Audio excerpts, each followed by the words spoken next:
তো ভিডিও শুরুতে বলতেছি, যদি ভিডিওটি ভালো লাগে অবশ্যই লাইক করে দিবেন আর আমার চ্যানেলটা সাবস্ক্রাইব করে পাশে থাকবেন আর বেল আইকনটি প্রেস করে রাখবেন যাতে পরবর্তী নোটিফিকেশন আপনার কাছে খুব দ্রুত চলে যায়। সুপ্রিয় দর্শক মণ্ডলী, আসসালামু আলাইকুম, welcome back to my channel. আমি আলী সাবির চ্যানেল থেকে চলে আসলাম। আজকে আপনার সাথে মোমো রেসিপি শেয়ার করব। তো আমি আজকে মোমো বানাবো আসলে আলুর পুর দিয়ে। আপনারা তো চিকেনের পুর দিয়ে অনেক মোমো খেয়েছেন। তো এখানে আলু নিয়েছি আমি, দেখেন সিদ্ধ করে। তো আলু নিয়েছি আর পেঁয়াজ কেটে নিয়েছি, কাঁচামরিচ কেটে নিয়েছি। এখন এই পর্যায়ে দিয়েছি লবণ। তো লবণ দেওয়ার পর আমি এখানে দিয়ে দেবো আদা রসুন বাটা, 1 টেবিল চামচ পরিমাণ মতো আদা রসুন বাটা দিয়ে দিচ্ছি। আর দিয়ে দিচ্ছি এখানে চাট মশলা। তো সামান্য পরিমাণে দিয়েছি এখানে গরম মশলা আর হলুদ আর জিরার গুঁড়া। সব কিছু দিয়ে আমি এখন ভালোভাবে একটা পুর রেডি করে নেব। দিয়েছি সামান্য পরিমাণে সরিষার তেল। তো আলুর পুরটা আমি রেডি করে নিয়েছি, দেখেন খুব সুন্দর করে আলুর পুর রেডি হয়ে গেছে। এরপর যে আমি 2 কাপ মেখে ময়দা নিয়ে ভালোভাবে একটু হালকা সয়াবিন তেল দিয়ে মেখে নেব। তো আপনারা অবশ্যই মোমোর ডোটা বানানোর সময় অবশ্যই একটু শক্ত করে ডোটা মাখাবেন আর সামান্য পরিমাণে তেল দিয়ে লবণ দিয়ে ডোটা মাখিয়ে নেবেন একদম খুব সহজে। তো তেলটা প্রথমে আপনারা ময়দার সাথে ভালোভাবে ময়ান করবেন, এরপর যে পানি দিয়ে ভালোভাবে ডো রেডি করে নেবেন। ডোটা রেডি হয়ে গেছে, একটু শক্ত টাইপের হয়েছে, দেখেন এই পর্যায়ে আমি ডোটা রেস্ট রেখে দেবো 20 মিনিটের জন্য।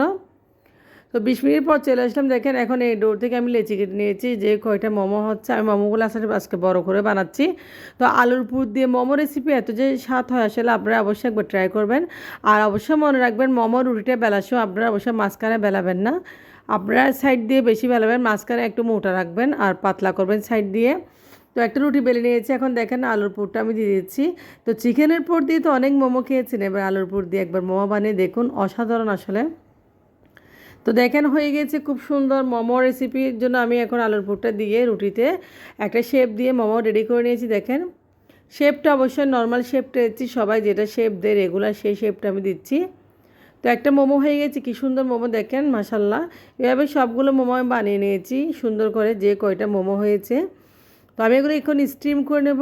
স্টিম করার জন্য আমার যেহেতু স্টিম ব্রেকার নেই, আমি সামান্য গরম পানি গরম করে নিয়েছি একটা হাঁড়িতে।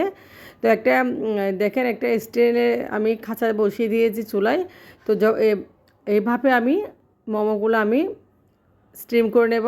তো এখন ঢাকনা দিয়ে দিচ্ছি মোমোগুলো স্টিম করার জন্য, দেখেন খুব সুন্দর। তো আপনারা চাইলে খুব ঝটপট এরকম আলু মোমো বানিয়ে খেয়ে ফেলতে পারেন যদি বাসায় চিকেন না থাকে। তো এখন ঢাকনা দিয়ে রেখে দিচ্ছি, আমি 10 মিনিট পর চলে আসলাম। তো 10 মিনিট পর মোমোগুলো হয়ে গেছে মাশাআল্লাহ, দেখেন কত সুন্দর মোমো রেসিপি। তো এই মোমোগুলো আপনারা সস দিয়ে পরিবেশন করতে পারেন, নানা রকমের সস বানিয়ে বাসায় পরিবেশন করতে পারেন। আমি আসলে এমনিতেই খাবো, যেহেতু বাসায় সসও নাই, আর সসটা আপনাদের বানিয়ে একবার দেখাবো, খুব সহজ। তো মোমোগুলো আমি দেখেন স্টিম করে নিয়েছি, এখন একটা একটা প্লেটে সার্ভ করতেছি খুব সুন্দর করে। আর মোমোগুলো কীভাবে দেখেন খুব সুন্দর করে বয়েলড হয়ে গেছে মাশাআল্লাহ, অনেক উপর থেকে চকচক লাগতেছে, তো একদম সিদ্ধ হয়ে গেছে। তো আশা করি আপনারা অবশ্যই মোমো রেসিপি দেখে একবার আলু দিয়ে বানিয়ে নেবেন। এভাবে ছটপট জলদি খেতে ইচ্ছা করলে আলু মোমো অনেক মজা আসলে চিকেন মোমো থেকে। তো আপনারা ভালো থাকবেন, আল্লাহ হাফেজ, আসসালামু আলাইকুম।